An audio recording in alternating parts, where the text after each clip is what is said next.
जी अस्सलाम वालेकुम students, Wajih Hasan Alvi's here and you watching Alvi law associates. Law admission test जो कि 6 सितंबर को जो है वो टेस्ट होने जा रहा है, उसके हवाले से हम अपनी एक फ्री ऑफ कॉस्ट जो लैट की सीरीज़ है हमने स्टार्ट की हुई है एज एन आज़ादी ऑफर। ठीक है, जो कि मेरा ख्याल है कि काफ़ी ज़्यादा स्टूडेंट्स को जो है वो रास नहीं आ रही है। कहने का मतलब ये है कि 500+ स्टूडेंट्स जो है वो जो है बॉयज़ के ग्रुप्स में और 200+ जो है वो गर्ल्स स्टूडेंट्स थी। 700 की एक हमारी कह लें कि रजिस्ट्रेशन है।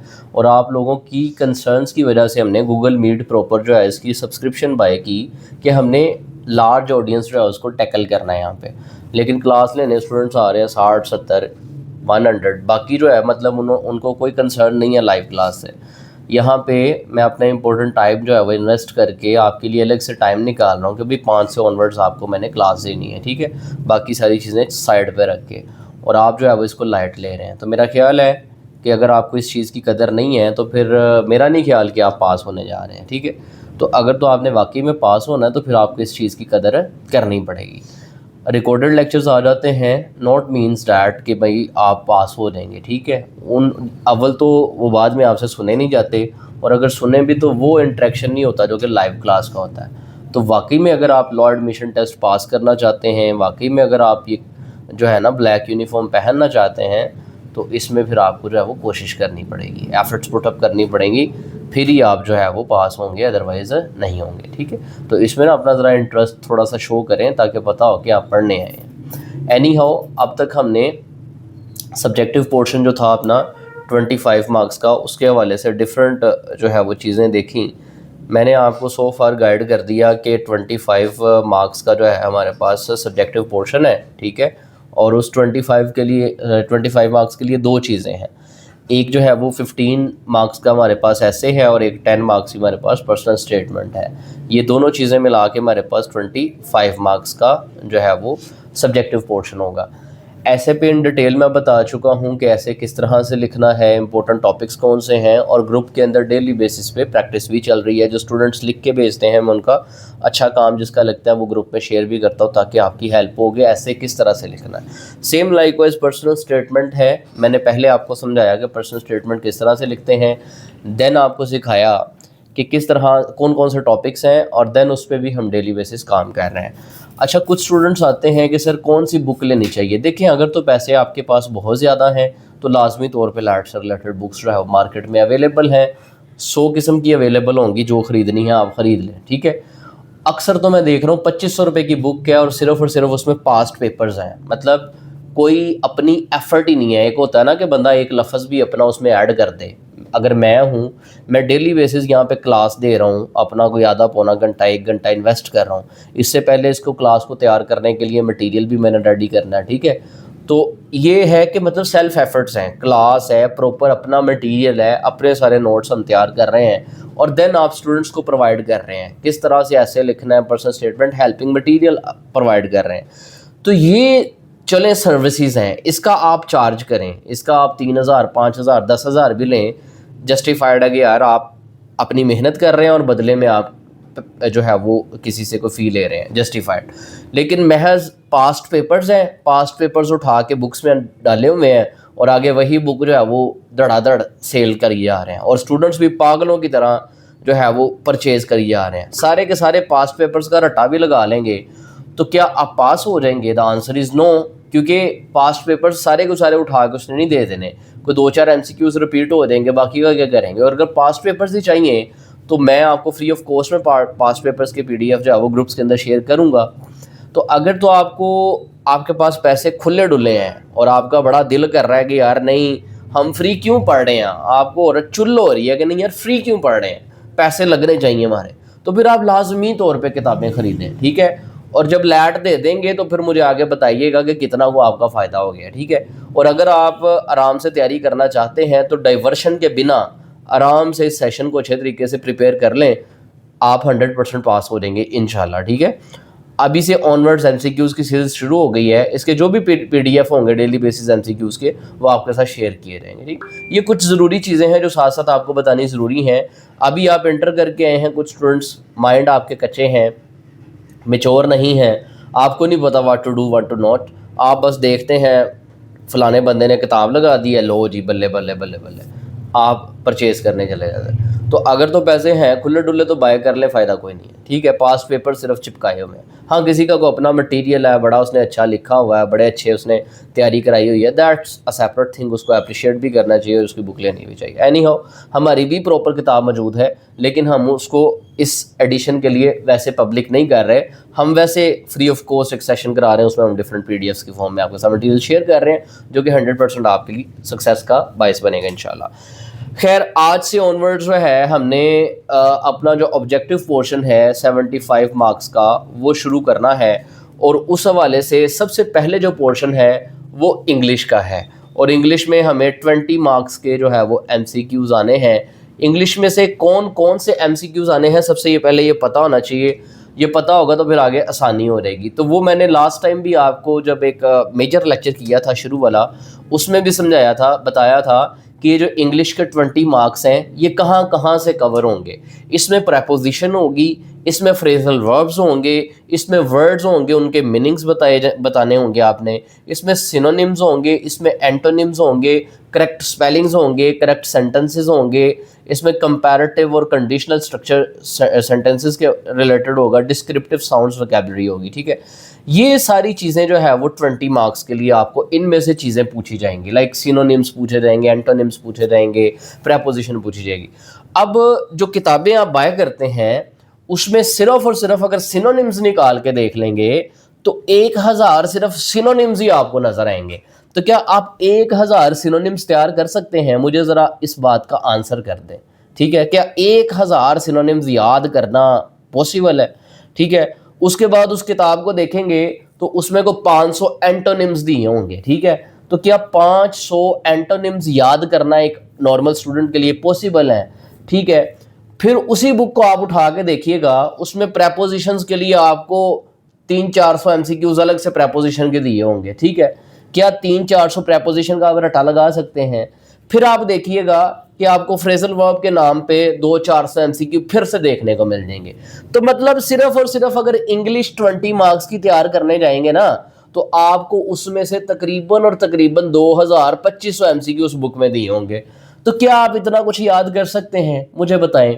तो ये किताबें जो बनाई गई हैं लैट के लिए, ये इनके पीछे जो है ना, जस्ट कह लें कि वो उठाया डाल दिया।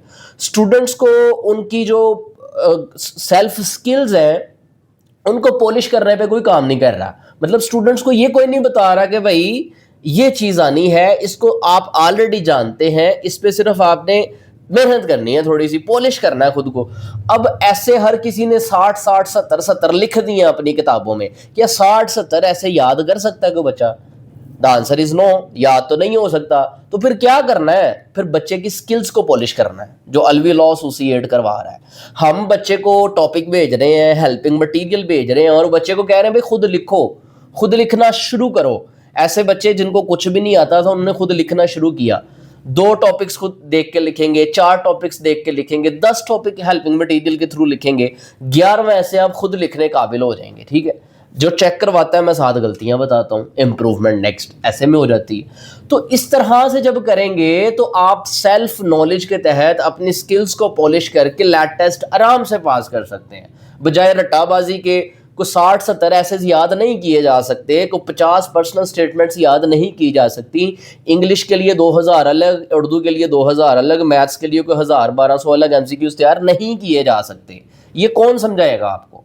तो अगर तो किताबें लेनी है तो 100 बिस्मिल्लाह आप लाजमी लें। ये उन किताबों की हकीकत मैंने आपको थोड़ी सी बता दी है।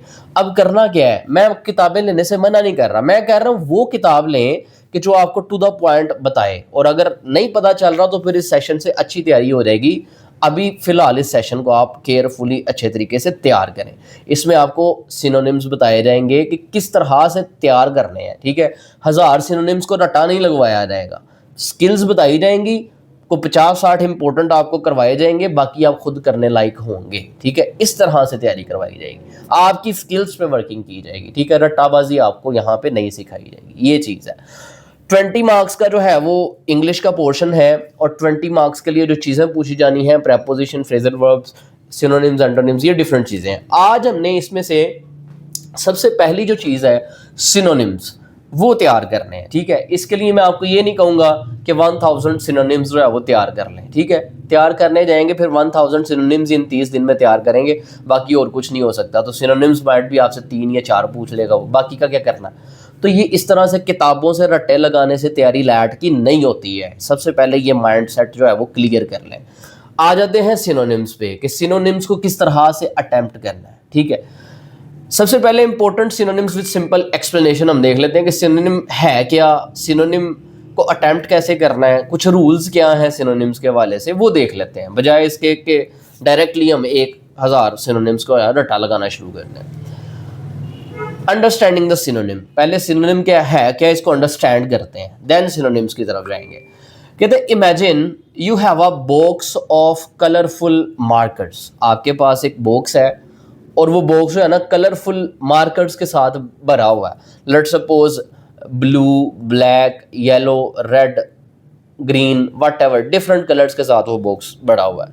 You may have a bright red marker, आपके पास एक ब्राइट रेड मार्कर हो सकता है, and a dark red marker, और एक जो है ना डार्क रेड मार्कर हो सकता है। मतलब 2 मार्कर हैं, दोनों ही रेड हैं, लेकिन एक का कलर जरा ब्राइटर है और एक का कलर जरा डार्क है, ठीक है। यहां पे मैं स्क्रीन पे उसकी एग्जांपल भी दे देता हूं आपको, ठीक है। ये जो मैंने 2 लिखा है ये डार्क रेड है, ये जो मैंने 3 लिखा है ये उससे जरा ब्राइट है, ठीक है। डिफरेंस आपको नजर आ रहा होगा। मतलब हमारे पास बॉक्स ऑफ कलरफुल मार्कर्स है। इसको वीडियो को रोकिएगा जरा स्टूडेंट्स, यहीं से शुरू करते हैं, 1 मिनट रुक जाइएगा, ठीक है। अच्छा, तो हमारे पास ना बॉक्स ऑफ मार्कर्स है, एक जो है ना बॉक्स उसमें आपके पास ब्राइट रेड भी हो सकता है, डार्क रेड भी हो सकता है। ये ज़रा डार्क रेड है, ठीक है, और ये जो है ना ये ज़रा ब्राइटर रेड है, अगर आपको डिफरेंस यहाँ पे पता चल रहा हो, ठीक है। अच्छा, फिर क्या होगा, they are not exactly the same, तो वो दोनों एग्जैक्टली सेम नहीं है। क्यों? एक ब्राइट रेड है, एक जो है वो डार्क रेड है, but both are shades of red, लेकिन दोनों है रेड के ही शेड है, ठीक है। मतलब ब्राइट रेड और डार्क रेड दोनों एग्जैक्टली सेम नहीं है, लेकिन रेड कलर की आगे शेड्स है। लड़कियां इसको ज्यादा आसानी से समझ सकती हैं, क्योंकि वो शॉप पे जाती है ना ड्रेस लेने, तो उनको चाहिए होता है पिंक, तो पिंक डार्क वाला नहीं चाहिए, पिंक लाइट वाला चाहिए, या ग्रे अगर चाहिए तो ग्रे डार्क वाला नहीं चाहिए, ग्रे लाइट वाला चाहिए। तो है तो ग्रे ही, डार्क है या लाइट है, ठीक है, शेड तो ग्रे की है। अच्छा, synonyms work in a similar way, इसी तरह सिनोनिम्स जो है ना वो भी इसी तरह से होते हैं। मतलब एक वर्ड है, उसका एग्जैक्टली सेम वर्ड तो नहीं होता, लेकिन मिलता जुलता ही होता है, ठीक है। जैसे रेड है, एक ब्राइटर रेड है, एक डार्कर रेड है, दोनों एग्जैक्टली सेम तो नहीं है, लेकिन दोनों है रेड के शेड है। सेम लाइकवाइज सिनोनिम्स क्या होते हैं कि एक वर्ड है, उस वर्ड का सिमिलर वर्ड आपने चूज करना होता है। ये नहीं कहा जाता कि ये एक वर्ड है और इसका एग्जैक्टली सेम वर्ड ऑप्शंस में से चूज करें, ये नहीं कहा जाता। कहा यह जाता है कि ये एक वर्ड है और इसका सिमिलर वर्ड जो है वो चूज करें। तो सेम लाइकवाइज जैसे ब्राइटर रेड और डार्कर रेड दोनों ऑलमोस्ट सिमिलर है, इस बेस पे सिनोनिम्स काम करते हैं। फर्दर पढ़ लेते हैं, यहां तक कुछ समझ आई है, कुछ बेस बनी है कि सिनोनिम्स क्या हैं, क्या किस तरह से इसको लेके चलेंगे। कहता synonyms are the words that have the same or nearly the same meaning. Synonym से मुराद है कि एक ऐसा वर्ड जिसका सिमिलर या ऑलमोस्ट कोई नियरली सिमिलर जो वर्ड है ना वो आप ऑप्शन में से चूज करेंगे, ठीक है। जैसे हम कह रहे हैं रेड, तो फिर ब्राइटर रेड और डार्कर रेड दोनों ऑलमोस्ट क्या है, सिमिलर है, रेड के ही आगे शेड्स है, ठीक है। तो ये है सिनोनिम। मतलब एक वर्ड आपको दिया होगा, नीचे 3 ऑप्शंस दी होंगी, ठीक है, और आपने उन 3 ऑप्शंस में से देखना है कि जो वर्ड आपको दिया हुआ है उसके साथ सिमिलर कौन सा है या उसके साथ नियरेस्ट सिमिलर कौन सा है, वो आपका एग्जैक्ट सिनोनिम वहां पे होगा, ठीक है। आगे फर्दर पढ़ते हैं, सिनोनिम्स की डेफिनेशन क्या है। कहता है a synonym is a word that has the same or almost the same meaning as another word, ठीक है। कहता सिनोनिम से मुराद एक ऐसा वर्ड है जिसका मतलब किसी दूसरे वर्ड के जैसा हो या ऑलमोस्ट उस जैसा हो, ठीक है। मतलब एक वर्ड का दूसरे वर्ड के जैसा मतलब होना, ये क्या है, सिनोनिम है। ये वाला वर्ड उस वर्ड का क्या बन जाएगा, सिनोनिम बन जाएगा, ठीक है। जैसे ब्राइटर रेड, डार्कर रेड, ठीक है, दोनों रेड के ही शेड्स हैं, तो मतलब ऑलमोस्ट सिमिलर हैं। तो ब्राइटर रेड सिनोनिम है किसका, डार्कर रेड का, डार्कर रेड सिनोनिम है किसका, ब्राइटर रेड का। इस तरह से similar. It can often replace an other word in a sentence without changing the meaning. एक सेंटेंस का मीनिंग चेंज किए बिना एक वर्ड की जगह कोई दूसरा वर्ड लगाया जा सकता है जो कि उसका सिनोनिम हो, ठीक है। आगे जाके इसकी एग्जांपल्स भी लेते हैं। उर्दू के अंदर भी इसको समझा दिया, जो स्टूडेंट्स इंग्लिश में इसको नहीं समझ सकते, आसानी के लिए उर्दू में भी समझा दिया। रिमेंबर कंटेक्स्ट, कुछ कंटेक्स्ट आपको याद रखने के लिए यहाँ पे कहा गया, कहते हैं you would not use a pink crayon colour color a fire truck in the same way. You cannot use every synonym in every sentence. The correct synonym depends on the context. आपने context को समझना है कि किस context में आपको कोई चीज़ ऊपर sentence में पूछी गई है। वो पहले मैं आपको समझाता हूँ कि context जो है ना, उसको याद करने की या समझने की कौन कौन सी जो है वो टिप्स हैं। मैं टिप्स आपके साथ शेयर करता हूँ। कहता है थिंक्स अबाउट अ फीलिंग, किसी फीलिंग के बारे में आप सोचें। फीलिंग क्या होती है, कोई सैड हो सकता है, कोई खुश हो सकता है, कोई जज्बाती हो सकता है, ये फीलिंग्स हैं। कहता है ask yourself whether the sentence is happy. आपने जब सिनोनिम अटेम्प्ट करने जाना है तो जो सेंटेंस होना है सिनोनिम का, आपने उसको पहले पढ़ना है। आपने देखना है कि इस सेंटेंस में कौन सी फीलिंग को डिस्क्राइब किया गया है। हैप्पीनेस को डिस्क्राइब किया गया है, सैडनेस को डिस्क्राइब किया गया है, सीरियसनेस को डिस्क्राइब किया गया है, स्केरी होने को जो है वो डिस्क्राइब किया गया है, या किसी पॉजिटिव फीलिंग को डिस्क्राइब किया गया है। The synonym should match that feeling. तो आपका सिनोनिम जो है ना उस फीलिंग के साथ मैच करेगा, ठीक है। जैसे कि कुछ क्लूज भी ले लेते हैं इसके हवाले से। कहता है other words in the sentence often help you find the correct synonyms. For example, जैसे कि मिसाल ले लेते हैं नॉट अलाउड। तो नॉट अलाउड का मतलब होता है फॉरबिडन। कहता है इस जुमले में मौजूद दूसरे अल्फाज अक्सर दुरुस्त मुतरादिफ लफ्ज़ की तरह इशारा लिखा हो तो इसका मतलब मुतरादिफ नॉट अलाउड करते हैं अगर जुमले में होगा फॉरबिडन तो, ठीक है। मतलब क्या है इस डिस्कशन का, तो सिनोनिम एक ऐसा वर्ड होता है जो कि किसी दूसरे वर्ड के जैसा हो, जिसको अगर उस वर्ड की जगह पे लगा दिया जाए तो उस सेंटेंस का मीनिंग ना चेंज हो और उस सेंटेंस का मीनिंग वही रहे और वो सेंटेंस उसी तरह से उसी मीनिंग के साथ अदा किया जा सके, ठीक है। जैसे आगे कुछ सिनोनिम्स की हमने एग्जांपल्स भी लेनी है, आपको मजीद क्लियर हो जाएगा। कहते हैं check and word check the word form. ये कुछ आपके लिए ज़्यादा सीरियस हो जाएगा, नेक्स्ट लेवल का हो जाएगा, इसको हम नहीं देखते हैं। हम डायरेक्ट जो है ना अब अपने सिनोनिम्स की तरफ मूव करने की कोशिश करते हैं। यहाँ तक आपने जो चीज़ें पढ़ी हैं वो क्या है, मैंने आपको समझाया कि आपके पास एक ना बॉक्स है कलरफुल मार्कर्स का, उसमें आपके पास दो रेड मार्कर्स हैं, एक जो है वो ब्राइटर रेड है, एक जो है वो डार्कर रेड है, ठीक है। अब हैं दोनों रेड के शेड्स, ठीक है। तो ये क्या है, एक दूसरे से सिमिलर हैं। जैसे मैं ये आपको एग्जांपल भी दी, ये 2 जो लिखा हुआ है ये डार्क है और 3 जो लिखा हुआ है ना ये लाइट है। अब 2 में और 3 में कुछ ज़्यादा डिफरेंस नहीं है, आप कुछ ज़्यादा इसमें कोई फ़र्क महसूस नहीं कर पा रहे होंगे स्क्रीन पर, ठीक है। बड़ा क्लोजली जाके देखेंगे तो लगेगा हाँ यार 2 डार्क लिखा हुआ है, 3 थोड़ा सा ब्राइटर है, लाइटर है उससे, ठीक है। तो ये है मतलब ऑलमोस्ट सिमिलर उसका, ठीक है। तो सेम लाइकवाइज सिनोनिम से मुराद है कोई ऐसा वर्ड जो कि किसी दूसरे वर्ड का बिल्कुल सिमिलर हो, उसको हम बोलते हैं सिनोनिम। अब आपने जब अटेम्प्ट करने जाना है तो आपने देखना है कि यार सेंटेंस के अंदर कौन सी फीलिंग डिस्क्राइब की गई है, हैप्पीनेस, सैडनेस या कुछ भी। अगर कोई हैप्पी फीलिंग्स हैं तो आपने नीचे वाली ऑप्शंस में से देखना है कि यार इनमें से कौन सा ऐसा वर्ड है जो कि हैप्पीनेस को डिस्क्राइब कर रहा है, तो आपने उस वर्ड को एज अ सिनोनिम टिक कर लेना है। अगर ऊपर जो सेंटेंस है उसमें कोई सैडनेस की जो है वो फीलिंग्स डिस्क्राइब्ड है तो आपने नीचे दी गई जो ऑप्शंस हैं उनमें से वो वर्ड ढूंढना है जो कि सैडनेस के नियर बाय हो या सैडनेस को रिप्रेजेंट करता हो, तो आपने उसको चूज़ कर लेना। तो ये इस तरह से जो है वो चलता है, ठीक है। इसके बारे में अब हम थोड़ी सी प्रैक्टिस कर लेते हैं, कुछ इंपॉर्टेंट सिनोनिम्स हम ले लेते हैं कि किस तरह से सिनोनिम्स को जो है वो अटेम्प्ट किया जा सकता है और कौन कौन से सिनोनिम्स जो है वो इम्पोर्टेंट हैं। अच्छा, मैंने यहाँ पे ना हर जो सिनोनिम है उसके साथ मीनिंग भी जो है वो दिया है उर्दू में, ताकि बच्चों को थोड़ी सी समझ आए और देन वो अटेम्प्ट कर सकें। पेपर में ऐसा नहीं होगा, जब लैट टेस्ट आपके सामने होगा तो वहाँ पे आपको सिर्फ और सिर्फ एक वर्ड दिया होगा और आपसे कहा जाएगा कि इसका सिनोनिम जो है वो लिखें। लेट्स सपोज सिर्फ ये लिखा होगा कोल्ड फीट, इस कोल्ड फीट का आप सिनोनिम लिखें। आगे ये घबराहट उर्दू में मीनिंग नहीं बताया होगा, तो कोल्ड फीट का आपको खुद से मतलब पता होना चाहिए, ठीक है। तो देन जो है वो नीचे दी गई ऑप्शंस में से आपने एक ऑप्शन उसकी रेलिवेंट चूज करनी है। तो सबसे पहले हमारे पास सिनोनिम है जी, synonym of cold feet. Cold feet का सिनोनिम क्या होगा, मतलब नीचे ऑप्शंस में से हमने इसका नियर बाय जो मीनिंग होगा ना वो ढूंढना है। तो कोल्ड फीट का नियर बाय जो मतलब है वो है नर्वसनेस, क्योंकि उसका भी मतलब होता है घबराहट।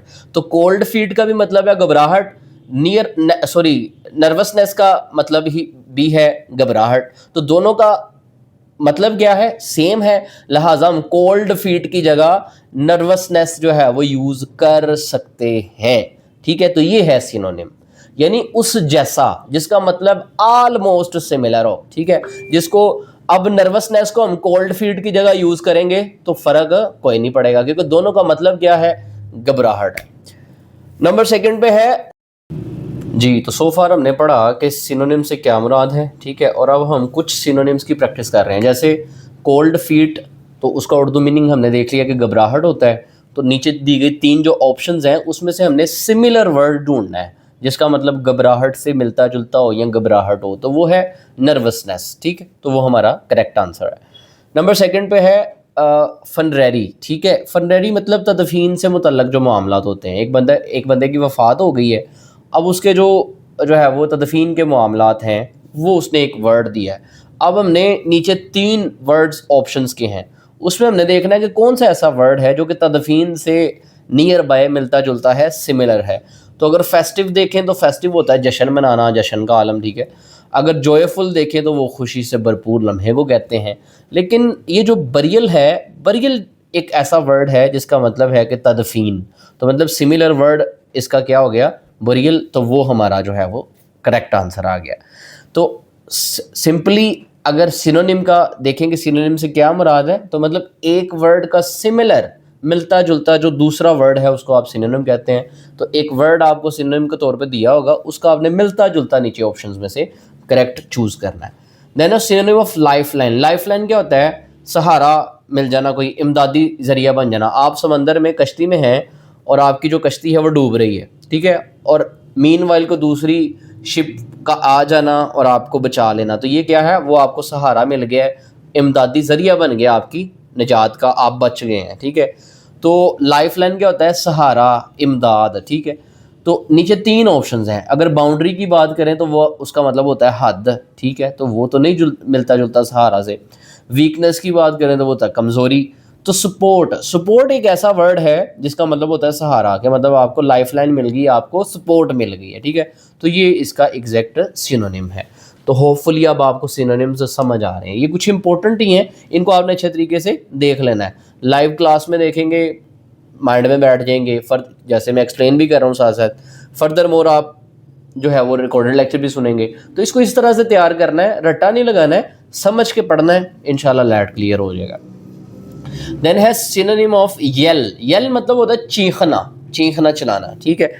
तो विस्पर सरगोशी करना, स्पीक बोलना, ये दोनों जो है वो चीखने से रिलेट नहीं करते। लेकिन शाउट एक ऐसा वर्ड है जिसका मतलब होता है चिल्लाना। तो शाउट या येल दोनों ऑलमोस्ट क्या है, सिमिलर हैं। येल मतलब चीखना, शाउट मतलब चिल्लाना, तो चीखना चिल्लाना एक ही बात है। तो ये जो है वो इसका सिनोनिम हो जाएगा। Then we have synonym of explicit. Explicit का क्या सिनोनिम, एक्सप्लिसिट होता है वाजे। तो कन्फ्यूजिंग तो होता है उलझा हुआ। देन हिडन होता है पोशीदा, छुपा हुआ। और क्लियर मतलब क्रिस्टल क्लियर, मतलब बिल्कुल वाजे है, बिल्कुल साफ है, सामने है, जो भी है क्लियर है आपके सामने। तो एक्सप्लिसिट मतलब वाजे, और उसका सिनोनिम का हो गया क्लियर, मतलब वाजे, साफ। तो ये आपको होपफुली अब सिनोनिम्स समझ आ रहे हैं। मतलब एक वर्ड का सिमिलर वर्ड जो है उसको आप सिनोनिम कहते हैं, मिलता जुलता जिसका मतलब हो, ठीक है। तो इस तरह से आपने सिनोनिम्स जो है वो पेपर में भी अटेम्प्ट करने हैं। Then we have synonym of stride. Stride मतलब लंबा कदम, ठीक है।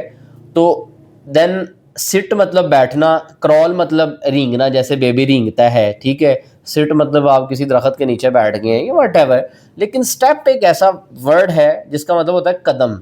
तो स्ट्राइड मतलब लंबा कदम और स्टेप मतलब कदम, तो ऑलमोस्ट क्या है, मिलते जुलते हैं। सो स्ट्राइड का जो एग्जैक्ट सिनोनिम होगा दैट विल बी स्टेप, ठीक।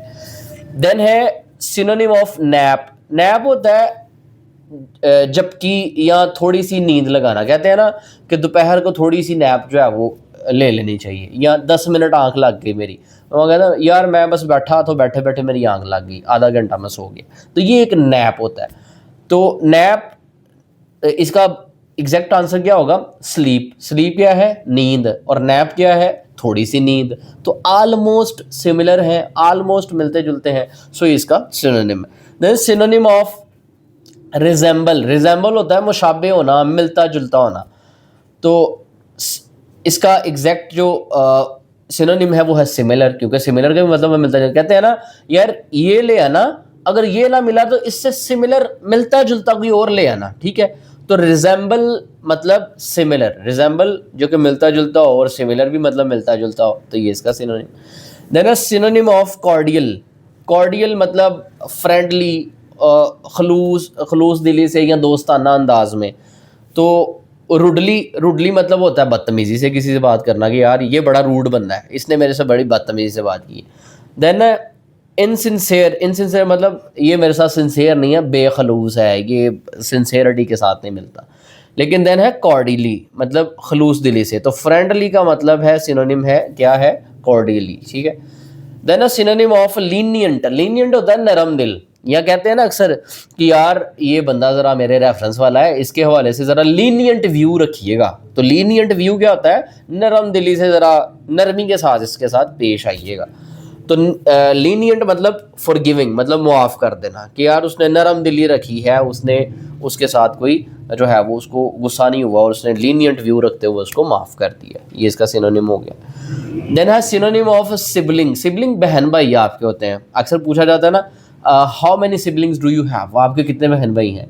तो सिबलिंग्स मतलब किनफोक, ठीक है, ये आपका किनफोक इसका सिनोनिम हो जाएगा, ठीक है। किनफोक मतलब रिश्तेदार, तो वो उससे मिलता जुलता।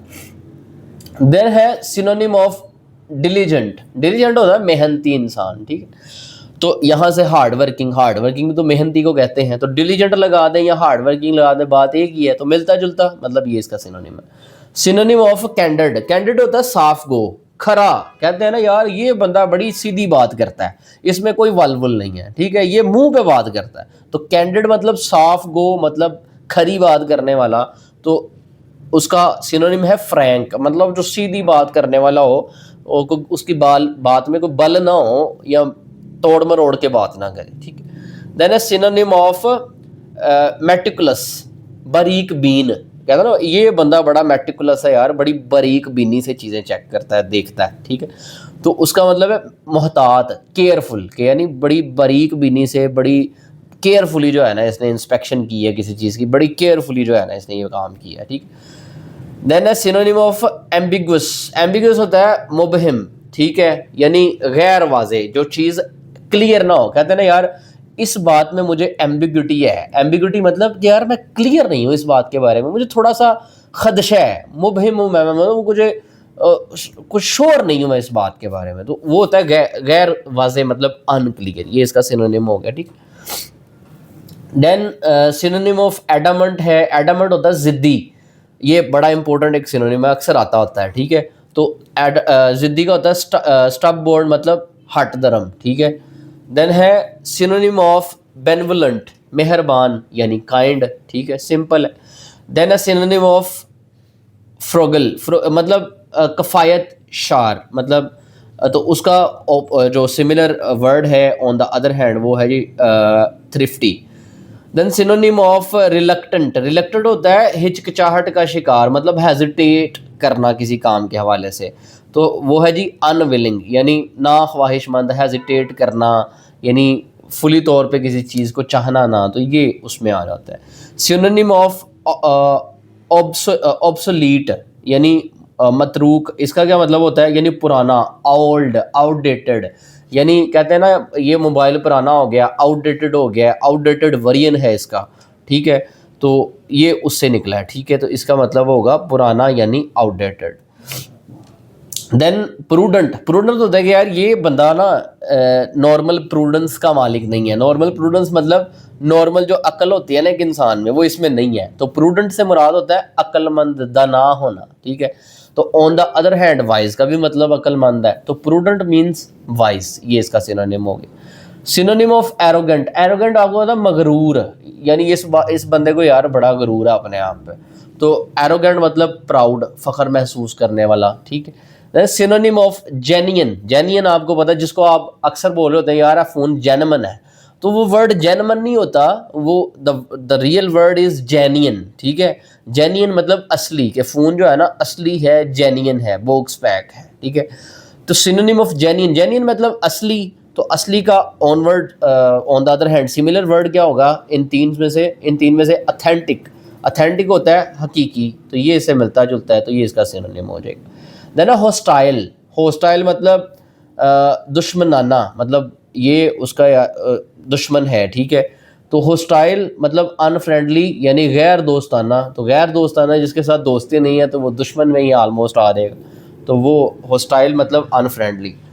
Then a synonym of naive, naive का मतलब भोला, मासूम, जैसे वो आपने ड्रामा भी देखा होगा भोले वाला, ठीक है।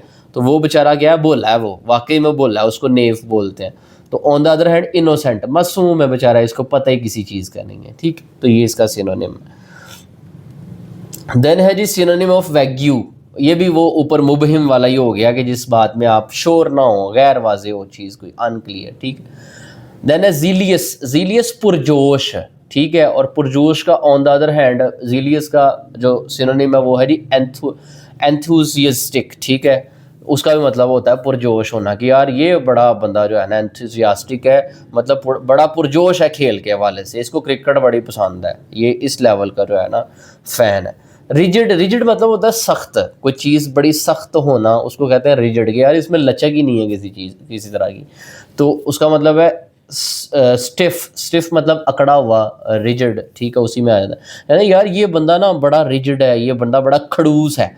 तो जो खड़ूस होता है, खड़ूस मतलब अकड़ है उसमें, रिजिड है, इसका बिहेवियर मतलब बड़ा सख्त है, तो वो उसको हम बोलते हैं स्टिफ, मतलब अकड़ा हुआ, ये बड़ा बंदा रूड है, सख्त है। Then a synonym of tedious, इसका क्या मतलब होता है, बोरिंग, थका देने वाला, तो उसका एग्जैक्टली हमारे पास बोरिंग ही उसका सिनोनिम आ गया, ठीक। तो ये डिफरेंट हमारे पास सिनोनिम्स की एक एक्सरसाइज है जो हम पढ़ रहे हैं, ये सारे के सारे इंपॉर्टेंट वंस हमने चूज़ किए हैं, इनमें से कोई भी ऐसा नहीं है कि जिसको छोड़ा जा सकता है, ठीक है। सारे ही इंपॉर्टेंट इन नेचर हैं, इनको आपने अच्छे तरीके से जो है वो तैयार करना है। कुछ मैंने प्रेजेंट कर दिए हैं, कुछ ऑनवर्ड्स आपके साथ पीडीएफ ऐसे ही शेयर हो जाएगा। लास्ट 5 मैं मज़ीद आपके साथ पढ़ देता हूँ। Synonym of square, sorry scarce है, स्केयर नहीं है, स्केयर तो होता है डरा, डर, खौफ, लेकिन ये है स्केर्स, ठीक है, SCARCE, ठीक है। इसका मतलब होता है कामयाब, कामयाब मतलब बड़ा रेयर हो, जो मतलब बड़ी एंटीक चीज़ है कोई, उससे ये निकला, ठीक है। यार ये मार्केट में पाया ही नहीं जाता, तो इसका जो सिनोनिम है वो हो गया हमारे पास रेयर, मतलब नायाब, ठीक है, जो बड़ा कम पाया जाता है, बड़ा रेयर पाया जाता है। देन है सिनोनिम ऑफ विजिलेंट, विजिलेंट आपको पता है चौकस, ठीक है, चौकन्ना होना, ठीक है। तो उसका भी एग्जैक्टली जो वर्ड है वो हम इसमें देख लिया हमने, अलर्ट, अलर्ट का भी तो मतलब होता है ना चौकन्ना है बंदा यार। देन है सिनोनिम ऑफ वेरी, मोहतात रहना, कॉशियस, ठीक है, यार कौशन के साथ मामलात करने वाला। ये हमारे पास कुछ जो है वो सिनोनिम्स की एक एक्सरसाइज थी, ये 50 हैं टोटल। ये आपके साथ मैं जो है ना ग्रुप के अंदर इनका पीडीएफ भी शेयर कर दूंगा कि अच्छे तरीके से आपने याद कर लेने हैं। कुछ यहाँ पे स्क्रीन पे प्रेजेंट करते हुए उन्हें समझा दिया, आपके जहन में रह देंगे, कुछ आपने पढ़ लेने हैं। इसके अलावा भी कुछ इंपॉर्टेंट जो है वो सिनोनिम्स की जो एक एक्सरसाइज होगी वो आपके साथ शेयर कर दूंगा, अच्छे तरीके से आपने करना है। इसके बाद हम सिनोनिम नहीं पढ़ेंगे, मतलब ऐसा नहीं है कि हम पूरा हफ्ता सिनोनिम्स ही पढ़ते रहेंगे, क्योंकि 20 मार्क्स हैं, इंग्लिश के 3 या 4 सिनोनिम्स आएंगे, बाकी चीज़ें हैं। यानी एंटोनिम्स हैं, फ्रेजल वर्ब्स हैं, प्रेपोजिशन है, उनको भी अभी हमने देखना है। तो सिनोनिम्स में ये नहीं कहूँगा कि हज़ारों सिनोनिम्स का रटा लगाएं, बस आप देखिए सिनोनिम होता क्या उसको पहले समझें और देन कुछ सिनोनिम्स की प्रैक्टिस करें। बाकी जो भी याद है, आपकी वोकैबुलरी अच्छी होनी चाहिए, आप अटेम्प्ट कर लेंगे इंशाल्लाह, ठीक है। तो हज़ार एमसीक्यूज जो है वो रटा नहीं लगाना उनको, ठीक है। रटा लगाने चले जाएंगे तो फिर सिर्फ और सिर्फ सिनोनिम्स ही करेंगे और कुछ नहीं हो सकता। तो ये सिनोनिम्स की एक एक्सरसाइज हमने की, होपफुली आपको समझ आया होगा। अपने जो भी क्वेश्चन आंसर्स हैं आप कर सकते हैं, मैं आंसर करूँगा। मिलते हैं इंशाल्लाह नेक्स्ट लेक्चर में, तब तक के लिए अल्लाह हाफिज़।